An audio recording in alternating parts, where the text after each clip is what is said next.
pessoal, como é que vocês estão? Sejam muito bem-vindos a mais um vídeo do canal. E se você não me conhece, eu sou a Camila Sanches, eu faço conteúdo sobre viagem, intercâmbio e curiosidades, tanto aqui quanto lá no Instagram. Então seja muito bem-vindo, não esquece de se inscrever aqui no canal, curtir, pra gente poder crescer essa comunidade e me seguir lá no Instagram também, que lá eu posto bastante coisa sobre intercâmbio de viagem, sobre curiosidades e aonde que eu tô nesse mundo que cada hora é um lugar. Então, como prometido no último vídeo, hoje eu vou falar para vocês sobre as escolhas do intercâmbio. Óbvio que isso vai variar de pessoa para pessoa, mas eu vou dar para vocês algumas dicas que eu dou na minha consultoria sobre intercâmbio, né? Eu ajudo muitas meninas a fazer o intercâmbio de au pair quando elas têm muitas dúvidas, precisam de ajuda, e outros intercâmbios também. Inclusive, se você quiser saber um pouco mais sobre isso, eu tô abrindo uma empresa sobre intercâmbio e roteiro de viagem, então pode me chamar lá na DM do Instagram que a gente conversa sobre isso. E eu acho que uma das coisas principais é você entender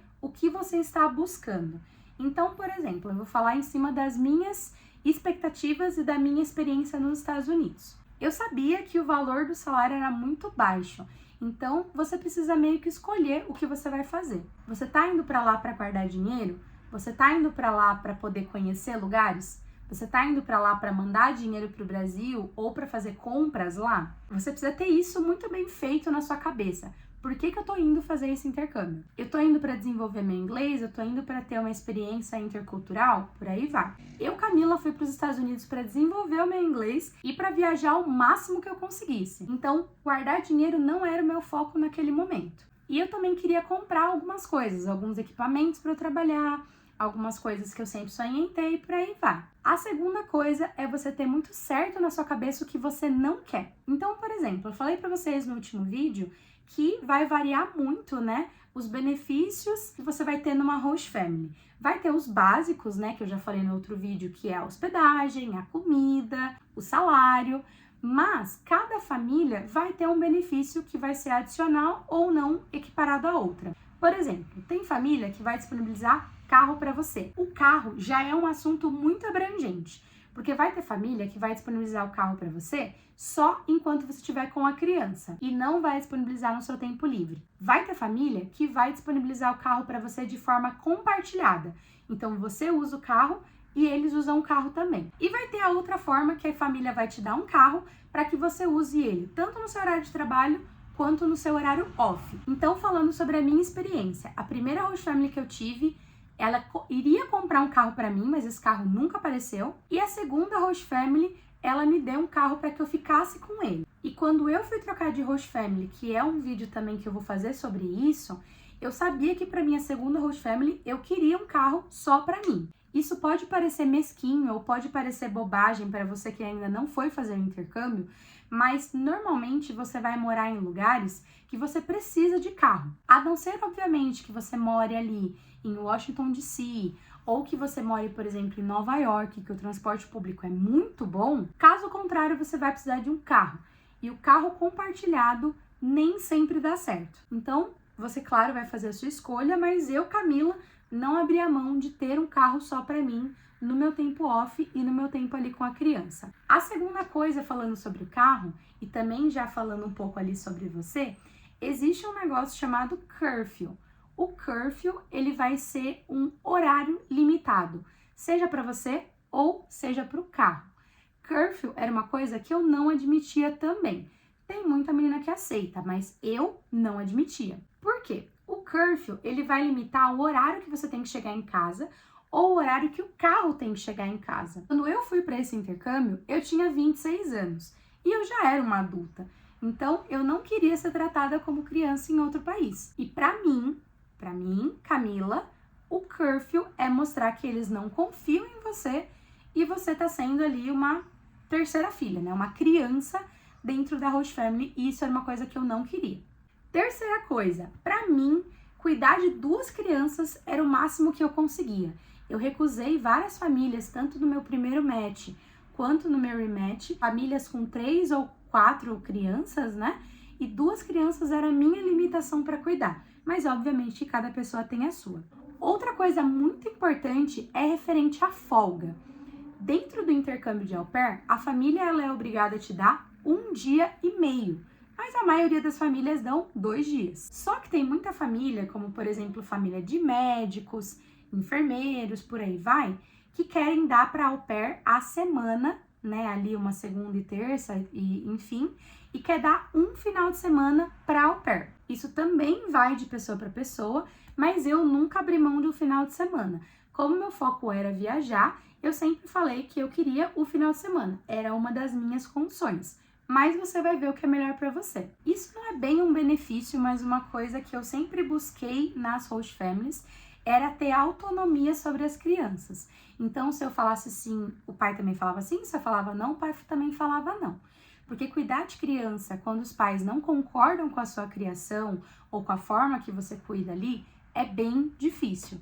Então, eu gostaria de indicar vocês a buscar uma família que realmente fosse alinhada com aquilo que você pensa. E aí, assim, cada família vai variar, né, com outras coisas. Tem família que, por exemplo, disponibiliza academia, tem família que disponibiliza, sei lá, você usar o clube que eles têm ali na família. Mas eu acho que essa era a minha lista primordial, que eu não abria mão. Porque eu sabia que se eu abrisse mão dessas coisas, eu não ia durar ali 2 anos, sabe? Eu vejo muitas meninas que saem do Brasil com propostas que não são muito boas, só para chegar lá nos Estados Unidos, só que na hora que você tá dentro da casa de pessoas desconhecidas, é complicado, sabe? Então você precisa se privar de possíveis coisas, né, que possam acontecer. O meu segundo conselho vai sobre a entrevista, né, sobre o antes de você fechar o match. Gente, perguntem tudo para host family, tudo, porque mesmo perguntando tudo, alguma coisa ainda pode acontecer. Mas sempre pergunte sobre a criação das crianças, o que eles fazem quando a criança tá fazendo birra, como eles são como família, eles comem junto, eles não comem juntos, são crianças que têm influência dos avós. Vocês têm cachorro, gato, eu vou ter que cuidar do cachorro, do gato. Enfim, nessas perguntas que eu fiz, tem algumas perguntas sobre a família, né? Mas eu também indico vocês a olharem esses vídeos, né, que eu indiquei no vídeo anterior da Priscila Sanches, olharem o grupão no Facebook, que é um grupo, né, que é sobre au pairs, para que vocês minimizem as possibilidades de vocês entrarem numa enrascada. O que a gente fala no au pair é sobre a família perigo. É lógico que existem famílias, né, muito boas, que vocês vão ter uma experiência ótima, como foi a minha segunda, mas vão ter algumas não tão boas, como por exemplo foi a minha primeira. Perguntem, peçam foto, peçam vídeo, para que vocês tenham certeza de tudo. Uma coisa que eu não falei no vídeo anterior sobre as perguntas, né, que eu falei que eu disponibilizaria um documento caso vocês precisassem com as possíveis perguntas, desde lá da entrevista com a agência até a entrevista com o consulado, é a parte do consulado. Depois que você fez ali todo o processo com a família, tirou o visto, você vai ter uma entrevista com o consulado. Essa entrevista também não é um bicho de 7 cabeças, é uma entrevista em inglês, e você estudando bastante ali as perguntas, as possíveis coisas que eles podem perguntar, você também passa muito tranquilo. E para vocês, mamães e papais que estão com medo, né, de deixar os seus filhos irem para o intercâmbio, eu entendo muito bem sobre isso. A minha família também foi um pouco relutante contra essa ideia, pelo fato de que eu era a primeira pessoa da minha família que estava fazendo isso. E é óbvio que a gente não tem como 100% privar tudo que a gente vai passar lá nos Estados Unidos ou em um outro país, mas a minha dica sobre isso é você escolher uma agência que realmente, né, dê um respaldo legal. A minha agência, ela deu e não deu, assim, depende muito da experiência, né? Na minha primeira família eu tive alguns problemas com a LCC, que é a pessoa responsável, né, ali para cuidar de você nos Estados Unidos, mas na segunda eu tive bastante sorte, era uma pessoa muito boa, era brasileira inclusive, então eu não tive nenhum tipo de problema. Mas pesquisem bastante, vejam bastante vídeo e isso sem dúvida vai inibir bastante coisa. Falando num geral também sobre o programa de au pair, antigamente, antes da pandemia, você passava em todo o processo, tirava o visto e embarcava direto para Nova York. Em Nova York você tinha alguns dias, se eu não me engano era uma semana, dentro de um hotel pago pela agência, pela família, que ali você fazia os cursos, né, de primeiros socorros. Dados ali sobre o au pair, você tinha toda a comida paga e tinha vários tours pela cidade.